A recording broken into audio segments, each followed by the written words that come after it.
you're kind of like low key in shape now. Wow. Like, I mean, people look at Mark like, ugh, and then you're like, oh, you're like working out. Like, what's going on here, Mark? Well, I cut back on the sauce. I was a real booze bag, and then I was just rotten fruit. I was just doughy. So I said, I'll go to the gym once a week, and that's it.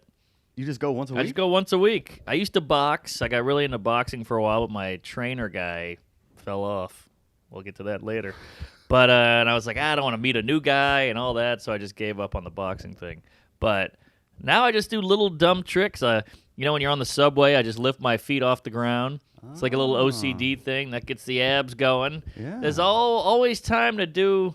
I do weird squats in the morning. I do what I call bed jumps. I'm in a hotel room so often that I'll just jump from the floor to the bed 30 times, which doesn't sound that crazy, but it really gets the core burning. Mm-hmm. You got to get those knees up.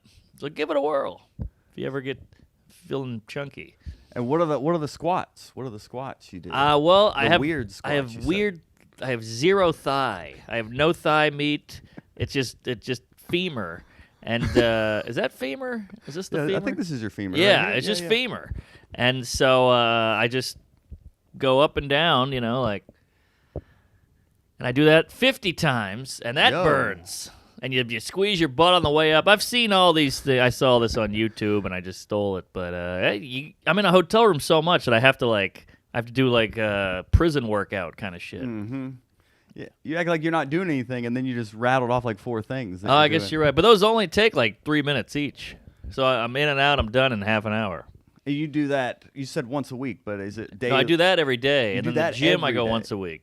Oh, okay. So you're doing something. I'm doing so. I just feel such guilt about the food I eat. I still drink a lot of whiskey and bourbon. So I got to do something. And, I'm watching my friends. I got friends who are hitting their 40s, and they're slowly dying.